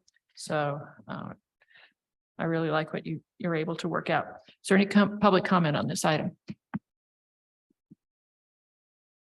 Seeing none, all those in favor of the 2023 asphalt bid award signify by saying aye. Aye. Motion passes 3-0. Next item. I move approval of the Army Corps of Engineers easement for Stip Road Stormwater Project, fund name Stormwater, fund number 1197, the amount of $1,000. Second. Ms. Ridge. And this is the actual road easement to replace the bridge and construct roadway flooding mitigation as part of Lake Monroe for the Stip Road Stormwater Project. Any comments or questions from my colleagues? No, I don't. Commissioner Thomas? No? Any public comment? Again, we've seen these before, so all those in favor of approving the Army Corps of Engineers easement for Stip Road Stormwater Project signify by saying aye. Aye. Motion passes 3-0. We'll move on to appointments, and I believe we have a few. Yes, this is for the Community Correction Advisory Board. These are one-year terms expiring December 31st, 2023. We have two new appointments, Dirk Ackerman and Donna Crawford. And I'm making a motion as well to reappoint Linda Brady, Jeff Hartman, Miriam Northcutt Bomert, Mark DeLong, Linda Grove Paul, Jeff Holland, Dr. Chris Finley, and Jeff Carson. Second. Thank you very much. Is there anything you wish to add to this? Seemed very straightforward, and I really appreciate the fact that people are willing to serve and use their time this way to help the county. Do we take public comment on these? No, I didn't think so. Okay, so all those in favor of appointing the previously named individuals to the Community Corrections Advisory Board signify by saying aye. Aye. Passes 3-0. Okay, do my colleagues have any announcements? I want to remind people that there's free COVID testing available at the Monroe County Health Department at 119 West 7th Street, as well as at the Monroe County Public Health Clinic located at 333 East Miller Drive. You can also get COVID vaccine at Miller Drive location. We are still accepting applications for a few of the boards and commissions. If you're interested, please go to www.co.monroe.in.us for more information, or you can fill out an application online. We are again hosting blood drives. These will occur at Ivy Tech and Shreve Hall out at 200 Daniels Way in Bloomington. The dates for those, the upcoming ones are Thursday, February the 16th from 1 to 6 p.m. Friday, February 17th from 10 to 3 p.m. and on Wednesday, March the 8th, 10 a.m. to 3 p.m. and Friday, March the 10th from 1 to 6 p.m. You can make an appointment by going to www.redcross.org. We urge you to do that. Residents can also sign up for Monroe County Alert Notification System for all weather and health-related emergencies. To sign up, again, go to the same website at co.monroe.in.us. And as I noticed as I was walking in today, it was pretty cold, and there might be residents that are having issues with being able to pay for utilities. If that's the case, or if you have other emergencies, an emergency need for funds, I urge you to contact your local township trustee for possible help. Every resident of Monroe County has a township trustee. That information on their names and phone numbers is listed on our website, and also it shows up weekly in the minutes from the commissioners' meetings. Does anyone else have anything to add? No, I don't. If not, I'll call this meeting to an end. We will adjourn, and then we do have to come back for work session. We've got 2 items. It's now 11:20. What is pleasure? When do you wish to resume? 11:30. 11:30 work for everybody? Okay, we'll see people back at 11:30. Thank you.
County Board of Commissioners on February 1st, 2023. I'll note for the record that all three commissioners are present. And we've got Ms. Crecilius from Planning. You want to start with discussion of ordinance 2023-05? Yes, absolutely. Good morning. Morning. Okay. So we are looking at a rezone request. This is out in the off of Pedigo Bay in Clear Creek Township. Okay, so let me go. So we're looking at a common area. So the whole tract is 6.36 acres. This is a little confusing here. So we're looking at the Pedigo Bay subdivision. And, you know, let me just backtrack and go back up to an aerial so you can get a visual. Okay, so we're down on the south side of Lake Monroe. So the property is zoned Forest Reserve and Ag-RR. Okay, here we go. Here's a better visual. So just as a note, as we look at these images, Elevate, our GIS parcel layer is off. So you'll notice these are kind of shifted in the wrong direction, but this is the shape of the parcel that we are looking at. So it's 6.36 acres. It's platted within the Pedigo Bay subdivision. It's platted as common area. So I will go back to that plat. So when the Pedigo Bay subdivision was created, they had designated part of this common area within the plat because there are multiple sinkholes, and also there were driveway easements, utility easements, and also they had thought that the homes, the properties adjacent to the north would be utilizing septics. Ultimately, the septics did not happen. So this whole 3.6 acres, it's kind of broken up. We have at least 2 karsts that are within sinkhole conservancy areas. And then it was further kind of divided. So it's already divided by Pedigo Bay Road, and it got further divided by Sailor Lane Road. So although it's in 3 pieces, it's platted as one legal lot of record. So this common area is able to be used by anybody within the subdivision. So the petitioners, the petitioner's representative is Eric Deckard of Deckard Land Surveying. This property is owned by the Pedigo Bay Homeowners Association. The intent of the actual petitioners, which is a group of 5 people, these are the property owners that live adjacent to the north. So there's 5 legal lots of record that are involved with this petition. Their intent is to obtain the area that they have kind of considered to be their front yards for a long time, and actually adjust the lot lines and absorb that property. Right now, you know, it's accessible. This area is accessible to anybody. So the Pedigo Bay in 2004 did a rezone of a portion of this parcel to Ag-RR so that they could install a private waste infrastructure. Excuse me, I'm blanking on that word. Private treatment plant for the use. So the septics didn't occur. These properties are on that, connected to that septic system, the sewer system. What's unusual is that these properties are not actually platted within Pedigo Bay. So in order for these 5 property owners, in order to absorb their front yards, this portion of the common area, they would need to rezone to suburban residential. So just to reiterate, this request is for a 6-acre parcel that's currently zoned FR and Ag-RR.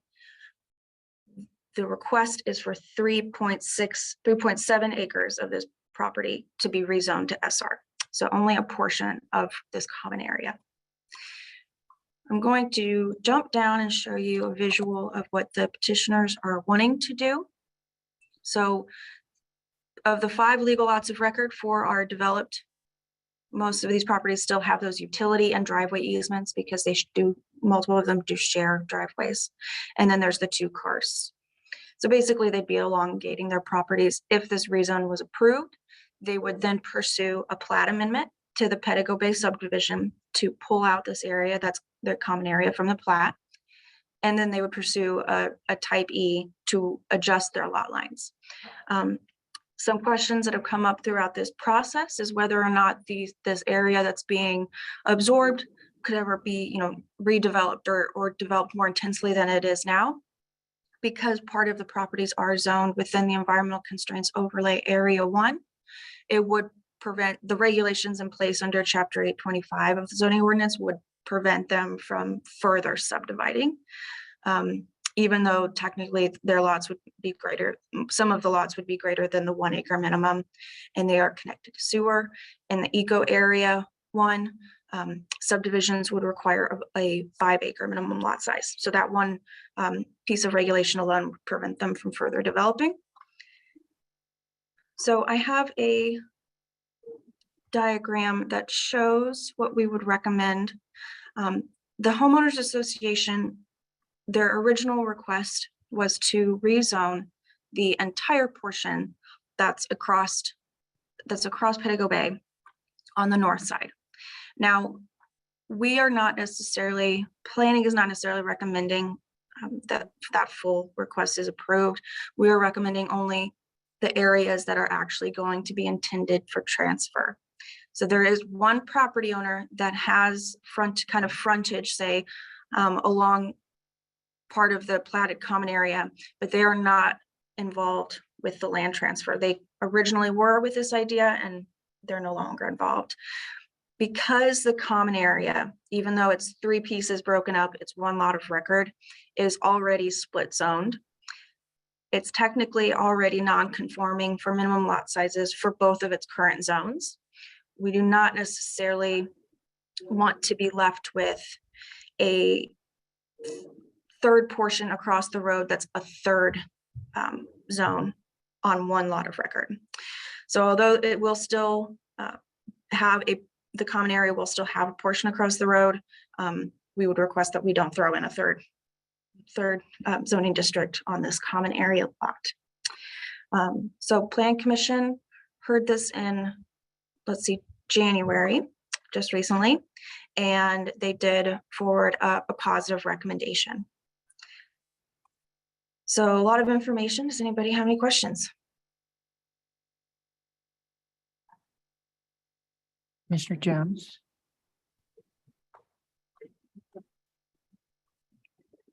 Have these property owners been maintaining that area? Currently the HOA does maintain that area. Okay. And then will they maintain it if they acquire it? I would assume not. I have not asked that question. I would assume it would go under the private property owner's ownership. I can ask that if you would like. Yeah. Commissioner Thomas? No questions. What happens to the one area that would remain a common area across the road? Would the HOA still maintain that and control it? And then also for the ones that are taken out of the HOA, how does that change whatever covenant they have? Yeah, so that small portion across the road, the HOA would still technically be responsible to maintain. So the majority of the area is just vacant and wooded, with a small portion as the private package treatment plant. I'm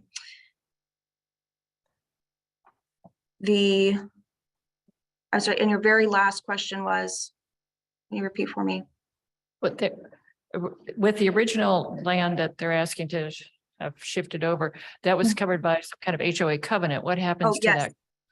Thank you. So there are no covenants.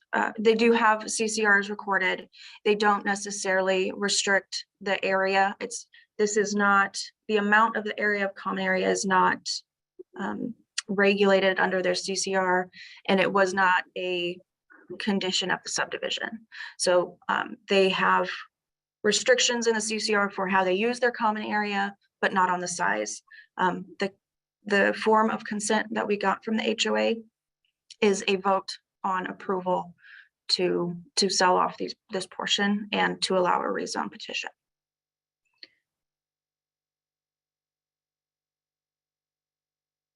I know I'm gonna need more time to like really understand this, because this just is hitting our plates today. It's not for you. because you've Yeah, been on the no, planning I commission. think, so the thing that I was most concerned about, when we were hearing this in plan commission meetings was whether or not this could lead to some further development in the area, and it cannot.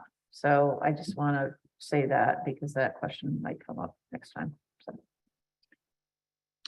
I would Mr. also Schilling. like to add, excuse me. I was just gonna ask, Mr. Schilling had words of wisdom to share with us. I do not. Okay, sorry. No. We keep an inventory of split zones. We've started since we've kind of restarted the CDO process for the new zoning ordinance. So with the draft zoning map currently, we are going to address the split zone on the common area. Thank you. No. Okay. Well, like I said, I need some time to do a deep dive into this. When would my colleagues like to see this back? Our next meeting in 2 weeks? I can do anything, but I know that you all want to spend some more time on it. If I may, the petitioner, Representative Eric Deckard, has some limited time availability as well as myself. So the earliest I would be able to bring this back to you for a formal session would be the 22nd. So you do have some time. Right. That works. Yeah. Okay, Okay. great. Thank We'll see you. it back at the earliest on February 22nd. Okay, and then you have something else to share with us. Yes. And I am just for reference, I am using a different packet. I had noticed that some of the images were reduced in the other packet. So some of those page numbers you're seeing probably don't align. Okay.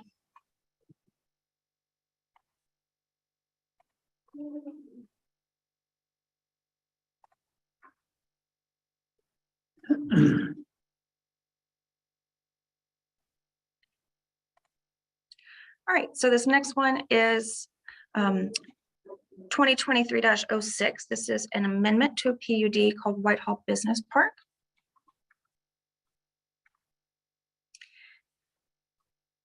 Okay, so we are looking at 2 properties off of South Liberty Drive. The petition already made an error. We're not looking at 2 properties. We are looking at 1. That is for the amendment. But a lot of our conceptual images here include a second property. So here we are. This is the shape of the petition site that we're talking about amending. The PUD is the Whitehall Business Park PUD, which was originally created under the city of Bloomington. It's a pretty old plan unit development. It was created in the late 70s, early 80s. So the PUD covers a good portion of this area, and it has been developed in multiple phases. So generally, the PUD designated for this, the uses designated for this site is similar to what we would call our light industrial. It's just kind of an industrial area. It doesn't have a ton of information on that.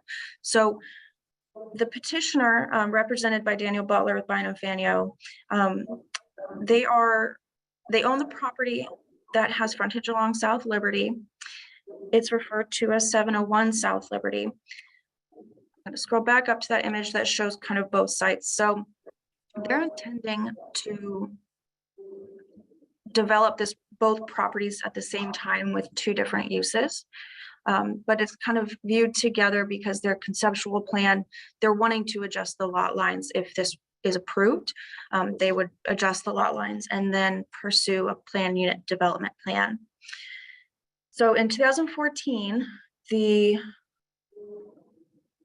2019, 701 South Liberty had an amendment approved. It was known as the Muirwick lot. They added in approximately 9 uses of automobile uses. So automotive transport, automotive paint shop, automotive rentals, etc. So this is listed under your summary. this was approved and they did get an approved site, development plan for this property. It's been graded and has been sitting stabilized. It's now kind of revegetated. So the owner is now wanting to change the lot line to expand the automobile uses over onto the actual petition site. So those uses were only approved for the current boundaries of 701 South Liberty. So all of the uses that were approved for 701 are being proposed to be added to the petition site with one new use that is also warehousing and distribution activities. So the owner is kind of intending that the new lot would be on 701 would be a car dealership, storage, those kinds of uses. And then the remaining portion of the petition site that we're looking at would be the warehousing and distribution. And it would be mainly for general contractor use. So private areas that general contractors could rent for their storage.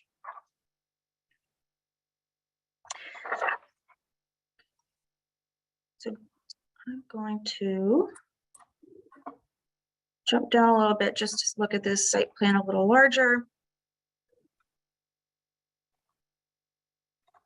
So we've had discussions along the way as we've gone through Plan Commission. The Plan Commission had requested a core kind of request of the conversation was a better easement essentially to the property that the commissioners own on the east side of the petition site. It's currently a regional drainage basin. The lot owned by the commissioners does have a recorded easement on file, and I do include that here as an exhibit. It should be the very last one, but it's on kind of farther on the property to the north, and it's kind of oddly shaped. So since with this development, they would be creating a drive essentially directly to the boundary of the commissioner-owned property that has been included, and they've been open to including that. So on this site plan, the gray portion of the proposed drive in a darker gray would also be an easement to the commissioners. Okay, so this had a final hearing in January. We had multiple comments and kind of revisions for our recommendation, and I'm going to jump back up to the ordinance. The petitioner's representative was not at that meeting and had not responded to our, we had received some responses before the meeting, but we had responded ourselves. And so we had quite a few conditions. Because they were not at the meeting, the Plan Commission did go ahead and vote to recommend approval by a vote of 7-0. So within the certification and the ordinance, this is exactly what the Plan Commission voted on. So although it could be formatted better, this is exactly what they voted on. So we kind of kept it as similar as we could, since this was mainly shown in PowerPoint. So overall, planning staff at that time had recommended that they remove one of the uses, automotive repair service minor, which is not allowed on the 701 South Liberty Drive property. That just makes it more consistent across both lots. That they record a written commitment to grant that easement to the commissioners for the ingress egress to the drainage parcel, that they adhered, and then a few clarifications just on their ordinance, that they adhere to our assigned structure standards under Chapter 807, that the through easement, so I should clarify, the petition site, they're talking about allowing access to kind of be a circular through both properties. So we're kind of requesting that they go ahead and commit to that idea right now to allow an easement through both properties. And I apologize, I should have touched on this. Let me scroll back down. So the site would have frontage right here and here, but there would also be a driveway on this flagpole. And the petitioners and their design have stated that if there was a semi carrying vehicles for the dealership here, they would try to avoid any kind of traffic issues and allow them to be able to pull through. With discussion of these properties ever being sold separately, it did come up and it was recommended that they go ahead and just grant and commit and record an easement to allow that through access so it can't ever change in the future. Okay. And then just a few other clarifications that they update their outline plan to clarify some of those use definitions and conditions.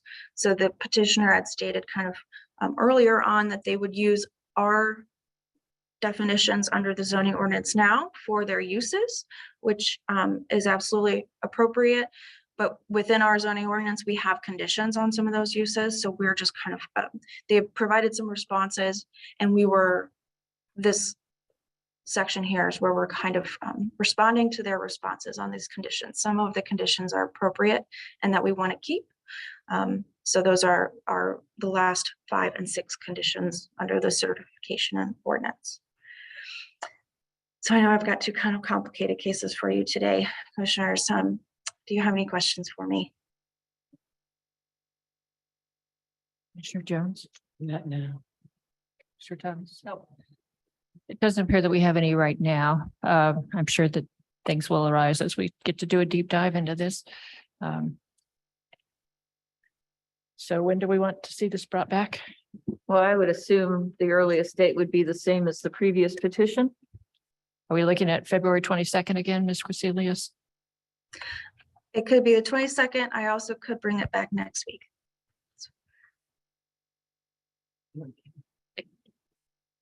Oh, the 22nd is maybe better. Okay. The 22nd would be what we'd appreciate. So if you could bring it back on February 22nd also, that would work. Absolutely. Thank you.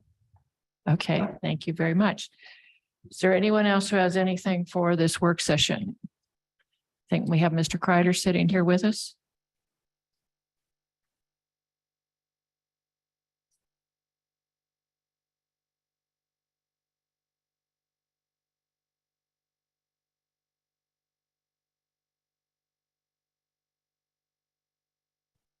I'm just going to read right off my laptop. Do we make you nervous? I'm getting there. So I'm going to provide a jail update. I've been working closely with the head of the Justice Building Maintenance, David Gardner, to identify, investigate, and review facility maintenance issues at the Monroe County Jail, which include the roof, water leaks, ventilation, plumbing, lighting, and showers. This process is active, it's ongoing, and I'm happy to provide an update. I'm going to start with the roof. The roof has multiple issues that are related to past hail damage. The coating has deteriorated. There's damage to the cap sheet. That's the cover. There's damage to the cap sheet in multiple areas. Rainwater ponds and enters through cracks in the cap sheet in an area above the laundry room. This is a safety, structural, and equipment protective issue. It must be repaired immediately. The local contractor is working on an estimate to remove the damaged and cracked roofing material and to rebuild that area with an increased slope towards the nearby roof drains. It's a low spot right now. They're proposing to build that up 5 inches, and that will give us a nice flow. I expect that estimate anytime. We will be installing leak diverters above the laundry equipment to funnel rainwater drips to a nearby plumbing drain until the source of the leak is repaired. In May, the hail damage coating will be power washed and a new coating applied as compensation from a property insurance claim.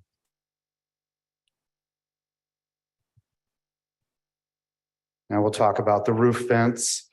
Many of the commercial roof fans require attention. These fans typically exhaust restrooms, kitchen areas, and assist with air pressure in the facility. The question here is, should we replace certain fans or all the fans? And pending more research, I do believe that we can be selective about which fans should be replaced. There is a quote that was submitted to replace fans individually in the range of $3,000 to $5,000 per unit, or the entire group of fans at a price of $68,200. That quote has expired. I reached out to the contractor for an updated quote and hope to receive that very soon.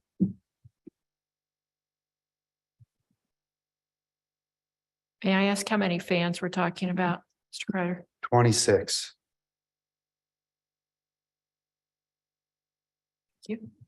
And how many of those do you think estimate? I'm not asking for anything set in stone, but do you think about half need to be replaced or?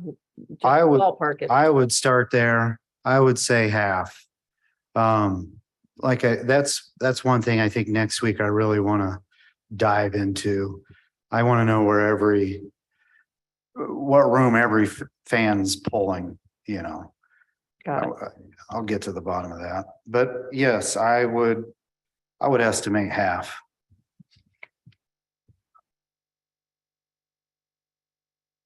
I would like to talk about the jail showers.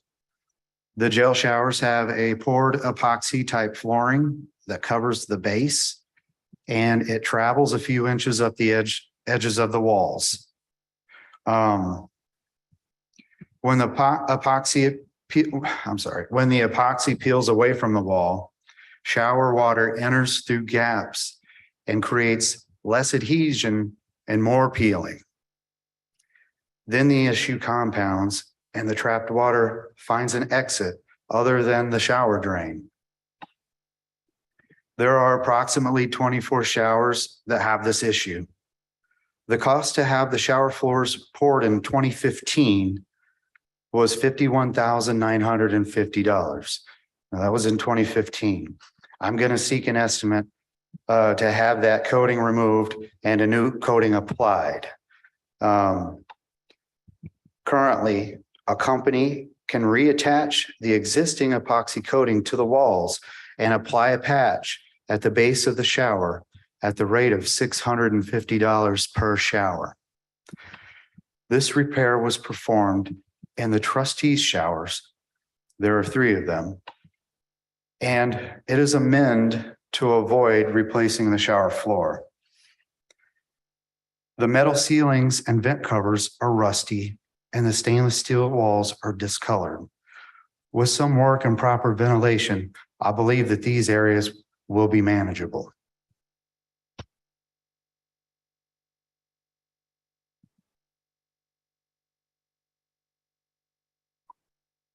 Window screens. It's impossible to clean the debris trapped between the steel window screens and windows without removing the entire steel plate cover, and it's large. David Gardner has been working with fabricators to create a tamper-proof access cover to be able to reach in and remove the debris routinely. The price for 125 covers is $8,437.50. Maintenance will cut the access holes in the screens and install the covers.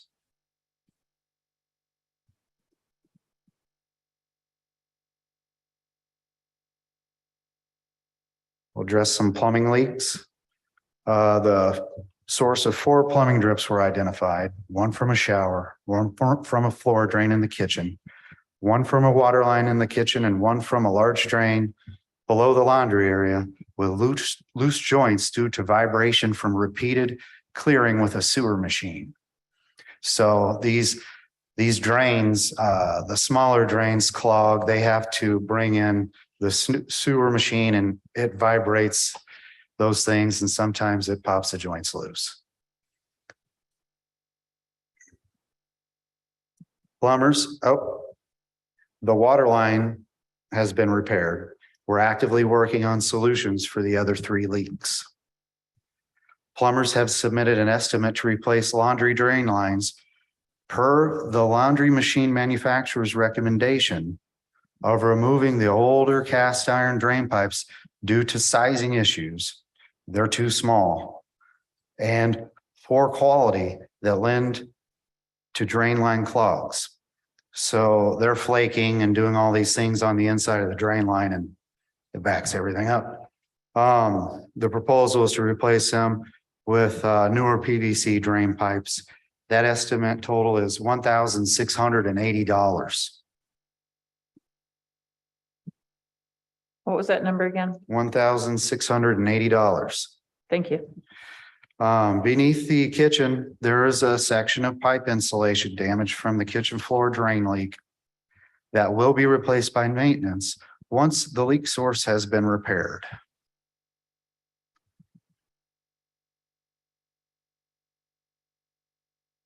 There is also a section of cast iron pipe located under the shower, the trustee's shower leak that has been repaired and painted by maintenance.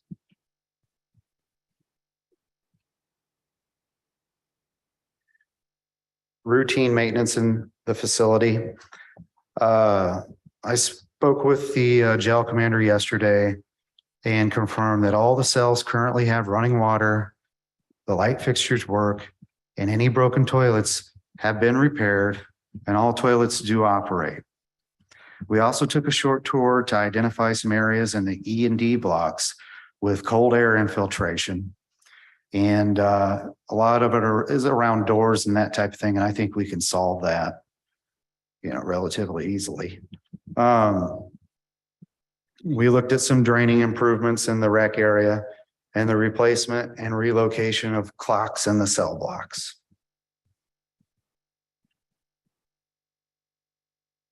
Concrete flooring. Recently, I had an estimate submitted at a different building to grind the top layer of dirt and adhesive from the concrete floor and then coat it with gray epoxy sealer. This work averaged to $7.25 per square foot. We estimate that there are approximately 40,500 square feet of concrete floor in the jail. Applying that same $7.25, we would be looking at a minimum price of $293,000 for a contractor to perform similar work in the jail using a similar coating.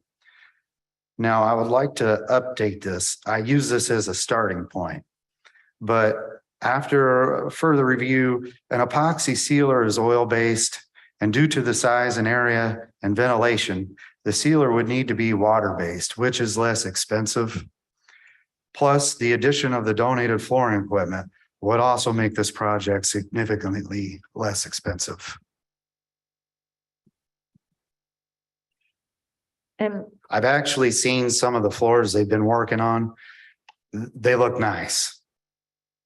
And that's without the extra sealant put on it? The ones that I saw, I don't think they had the sealant applied yet, but they were, the gunk was gone. it sounds like that the floor issue is really aesthetic and it's not an issue of health and safety. And that's a concern that we need to think about, because if we're replacing this facility, how much do we want to invest in an aesthetic change? So thank you. Mhm.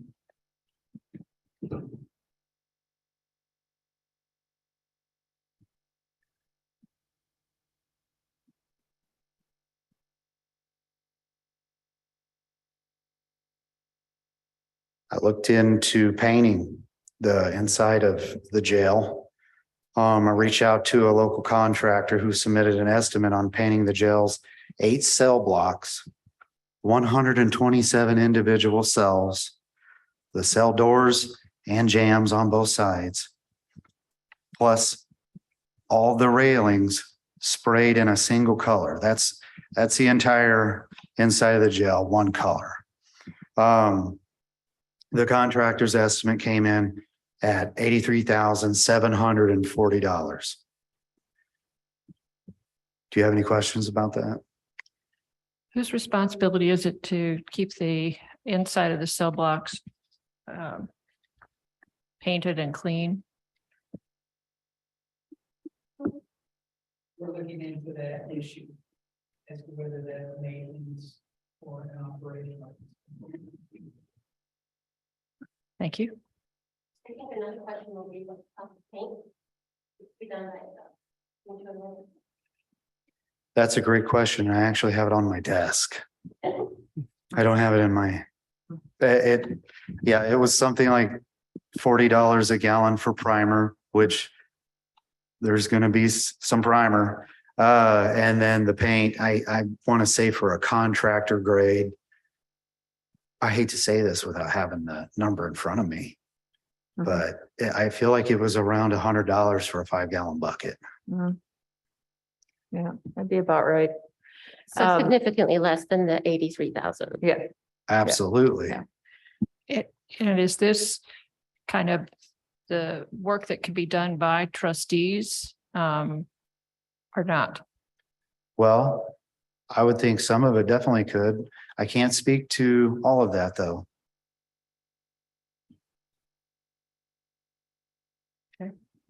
Thank you. I think there's, I think anybody can, paint an 8-foot wall. I don't know about a 22-foot wall. But they can get sort of long Yes. handles onto a brush, right? Right. Yep. Or There's not a equipment brush, out a there. roller. There's equipment out there that could make that work. Yeah. Yeah, the contractor was going to spray it, so Right. they go in and mask everything, all the glass off, and then they just go to town. But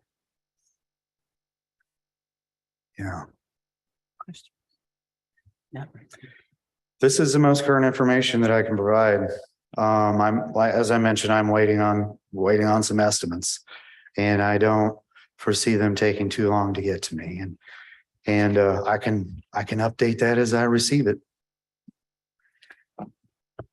I believe you've worked pretty quickly on things. So I Yeah, thank you no. for that. Yes. I think I want to point out a couple of things. And one of them is that to the public, it may seem like we're responding to what we were presented with at the CJRC meeting. And in a sense, we are. But this work is ongoing. This work never stops. This work has been going on for quite some time.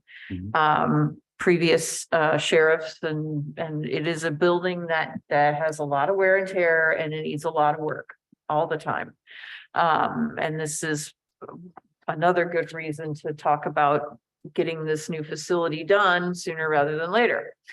So I do want to point that out for the public, because they may think, oh, we're just suddenly going in and starting maintenance. And no, this has been ongoing. And if I might say that some of the questions we asked were related to the PowerPoint presentation from the last CJRC meeting. And it included some questions about, is that mold? And we heard from Mr. Gardner that he tested a month or two ago. So before even that PowerPoint presentation, that he had just recently had mold tests done, and there wasn't anything found in the jail facility. And so I think there are some other things that were in that PowerPoint presentation that were posed as questions that we now have answers to. For example, the green slime is shampoo that inmates have put on the wall. So, I mean, I think we just need to be very clear and honest with the public that some of the things that were presented have been already addressed and are already known. We didn't have the answers because we don't get involved in the day-to-day, but our staff, ASI, David Gardner, Mr. Kreider, incredible. The work you do is incredible all the time, and you're constantly in there and you're constantly addressing issues that come up. And so thank you for that ongoing work. I don't want the public to think that we've just, sort of woken up today and decided to deal with the jail. Also, there was a toilet in the trustees area that was non-functioning. It was non-functioning for 3 days and has already been repaired. So that this is, like Commissioner Thomas said, this is an ongoing thing, and issues are addressed on a regular basis. There's also a daily log where the people that work in the jail check each of the cells, correct? And each of the cell blocks. And so there's written records of what has been going on in the jail. I hope sometime soon we'll move to something that's a little more up to date in terms of being electronic. So it's easier to trend things and look at how quickly things are taken care of. But yes, there are ongoing things that are taken care of for sure. And we certainly, as we vote on contracts on a regular basis, we see those things, whether it's replacing the boiler within the jail, taking care of the air conditioning, all kinds of things that we are doing on a regular basis. Commissioner Jones? Yes, another thing that came up in that presentation was apparently there was a picture of a cell that had a jug of water in it for the inmates to drink. And in looking into that, we've discovered that what actually happens is at times the inmates want to play with the water in their cells. And this has caused some really serious flooding problems and things like that. So unfortunately, if that happens consistently, it becomes necessary to turn off the water to that cell. But they are not going to leave people without any drinking water. So they do provide that separately. And the water that is provided is clean, potable water. Yes. I mean, Yes. it's not nasty, dirty. And I just want to note that it's not maintenance that makes a decision to turn off any. No, water. no.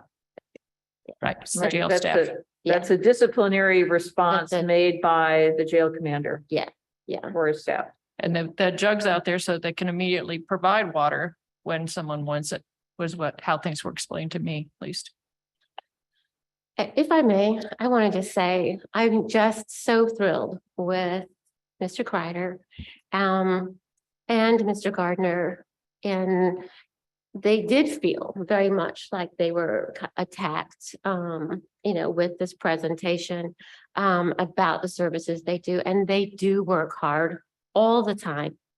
And Mr. Kreider's calm response and his willingness to look into the various areas of the problem was just so relieving to me. He took so much of a burden off of my shoulders. And I've told him already, I want to tell you guys, I think that we are blessed with the staff that we have, and we're lucky.